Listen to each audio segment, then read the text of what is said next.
नमस्कार दोस्तों, आज हम आपको माघ मास महत्तम का 29वां अध्याय सुनाने जा रहे हैं। तो सबसे पहले गणेश भगवान को याद करते महत्तम शुरू करते हैं। गौरा पुत्र गणेश हैं, जिनके पिता महेश, लड्डू जिनका भोग है, मूषक है सवारी, सुख करता दुख हरता जग पालनकारी। तो प्रेम से बोलिए गणेश भगवान की जय। कल हमने माघ मास महत्तम 28 में ब्राह्मण कन्याओं द्वारा दान, भक्ति, एकादशी व्रत का महत्व और माघ स्नान का फल सुना। अब आगे सुनते हैं। ब्राह्मण कन्याओं का विवरण सुन राजा दिलीप महर्षि वशिष्ठ जी से बोले, हे मुनि, इन ब्राह्मण कन्याओं का वृतांत सुन मुझे बहुत शांति मिल रही है। महर्षि वशिष्ठ जी मुस्कुराए और बोले, राजन, माघ स्नान और उपवास आदि महान पुण्य करने वाले मनुष्य इसी प्रकार दिव्य लोकों में जाते आते रहते हैं। प्राचीन काल में पुष्कर ब्राह्मण भी यम लोक में गए थे और वहाँ बहुत से नरकीय जीवों को नरक में निकालकर फिर पहले की तरह ही अपने घर में रहने लगे। त्रेता युग में जब भगवान श्री रामचंद्र जी राज्य करते थे, तभी एक समय किसी ब्राह्मण का पुत्र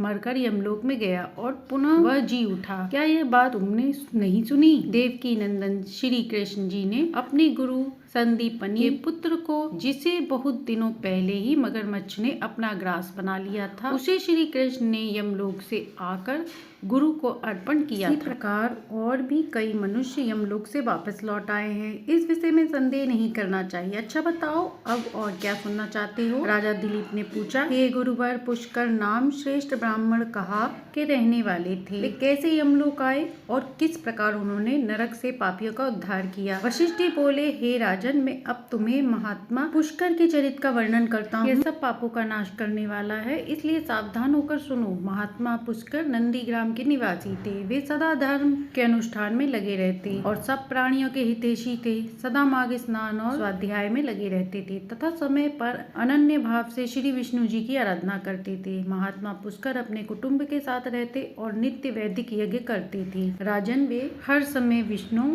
कृष्ण, दामोदर, अच्युत, गोविंदा, अनंत, देवेश्वर इत्यादि रूप से केवल भगवत रामों का कीर्तन करते थे। भगवान विष्णु की आराधना छोड़कर और किसी का काम में उन ब्राह्मण देवता का मन स्वप्न में भी नहीं लगता था। एक समय सूर्यपुत्र यमराज जी ने अपने भयंकर दूतों की आज्ञा दी और कहा, जाओ नंदीग्राम निवासी पुष्कर नामक ब्राह्मण को यहाँ पकड़ कर लाओ। यह संदेश सुनकर और यमराज के बताए हुए पुष्कर को न पहचान कर वे यमदूत इन महात्मा पुष्कर को ही यमलोक में लेकर चले गए। महात्मा पुष्कर को आते देख यमराज मन ही मन भयभीत हो गए और आसन से उठकर खड़े हो गए। फिर महात्मा पुष्कर को आसन पर बिठाकर उन्होंने दूतों को फटकारा और कहा, तुम लोग ने ये क्या किया? मैंने तो दूसरे ब्राह्मण पुष्कर को लाने के लिए कहा था। तुम लोगों के विचार कितने पापपूर्ण हैं। भला सब धर्मों के ज्ञाता विशेषता भगवान विष्णु के भक्त, सदा माघ स्नान करने वाले और उपवास परायण महात्मा पुरुष को यहाँ मेरे समीप क्यों ले आए हो? दूतों को इस प्रकार डांटकर यमराज ने महात्मा पुष्कर से कहा, हे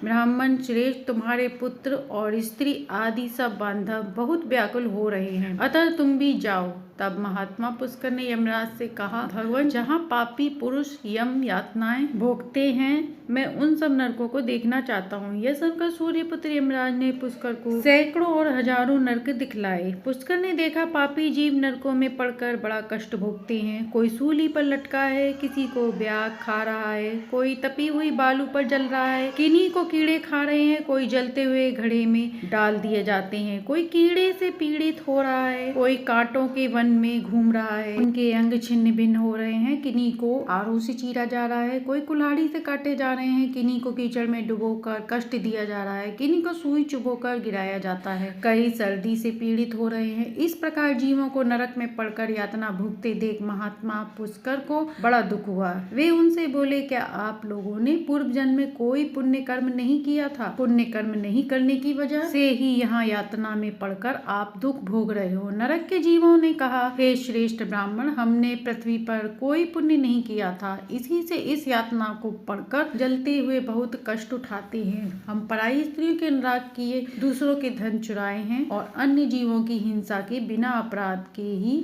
दूसरों पर लांछन लगाए हैं। ब्राह्मणों की निंदा की और उनके भरण पोषण का भार अपने ऊपर था। उनके भोजन किए बिना ही हम सबने पहले भोजन कर लेते थे। इन्हीं सब पापों के कारण हम लोग इस नरकीय जल में हैं। प्यासी गौएं जब जल की ओर दौड़ती हुई थी, तो हम सदा उनको पानी पीने में विघ्न डाल दिया करते। गौओं को कभी खिलाते पिलाते नहीं थे, फिर भी उनका दूध धोकर पेट पालने लगे। धार्मिक पुरुषों के कार्य में ओढ़े डालते, अपनी स्त्रियों का त्याग दिया, व्रत से भ्रष्ट हो गए थे, दूसरों के अन्न से ही सदा रुचि रखते, पर्वों पर भी स्त्रियों के साथ रमण रहते, ब्राह्मणों को देने की प्रतिज्ञा करके भी लोभवश उन्हें दान नहीं देते और उनकी धरोहर हड़प लेते, मित्रों से द्रोह करते तथा झूठी गवाही देते रहते। इन्हीं सब पापों के कारण आज हम यहाँ दुख भोग रहे हैं। महात्मा पुष्कर ने कहा, क्या आप लोगों ने भगवान जनार्दन का एक बार भी पूजन नहीं किया? अगर किया होता तो आप लोग ऐसी भयानक दशा को न पहुंचते। जिन्होंने समस्त लोकों के स्वामी भगवान पुरुषोत्तम का पूजन किया है, उन मनुष्य का मोक्ष तो होता ही है, फिर पाप श्रेय की तो बात ही क्या। आप लोगों ने श्री पुरुषोत्तम भगवान के चरणों में मस्तक भी नहीं झुकाया है, इसी से आपको इस अत्यंत भयंकर नरक की प्राप्ति हुई है। अब यहाँ हाहाकार करने से क्या लाभ? निरंतर भगवान श्री हरि का स्मरण कीजिए, वे श्री विष्णु समस्त पापों का नाश करने वाले हैं। मैं भी हर समस्त जगदीश्वर भगवान के नामों का कीर्तन करता हूँ, वे नाम निश्चय ही आपका कल्याण करेंगे। नरक के जीवों ने कहा, ब्राह्मण हमारा अंतकरण अपवित्र है, हम अपने पापों से बहुत दुखी हैं। ऐसे समय में आपके शरीर को छूकर बहने वाली वायु हमें परम आनंद दे रही है। हे धर्मात्मा, आप कुछ देर और यहाँ ठहरिए, जिससे हम दुखी जीवों को कुछ तो सुख मिल सके। ब्राह्मण, आपके दर्शन से ही हमें बड़ा संतोष मिल रहा है। अहो, हम पापी जीवों पर भी कितनी दया है। यमराज ने कहा, धर्म के ज्ञाता महात्मा पुष्कर, तुमने नरक देख लिया, अब जाओ, तुम्हारी पत्नी दुखी और शोक में डूब रही है। महात्मा पुष्कर बोले, भगवान, जब तक इन दुखी जीवों की आवाज कानों में पड़ती रहेगी, तब तक मैं कैसे जाऊं? आप ही बताएं, क्या जाने पर भी वहाँ मुझे सुख मिलेगा? आपके दूतों की मार खाकर जो आग के ढेर में गिर रहे हैं, उन नरकी जीवों की यह दिन रात की पुकार सुनिए। कितने ही जीवों के मुख से निकली हुई यह ध्वनि सुनाई देती है, हाय मुझे बचाओ, मेरी रक्षा करो, रक्षा करो। समस्त भूतों के आत्मा सबने ईश्वर सर्वव्यापी श्री हरि की मैं नित्य आराधना करता हूँ। इस सत्य के प्रभाव से नरकी जीव तत्काल मुक्त हो जाएं। भगवान विष्णु सब में स्थित हैं और सब कुछ भगवान विष्णु में स्थित है। इस सत्य की नरकी जीवों का तुरंत देखो,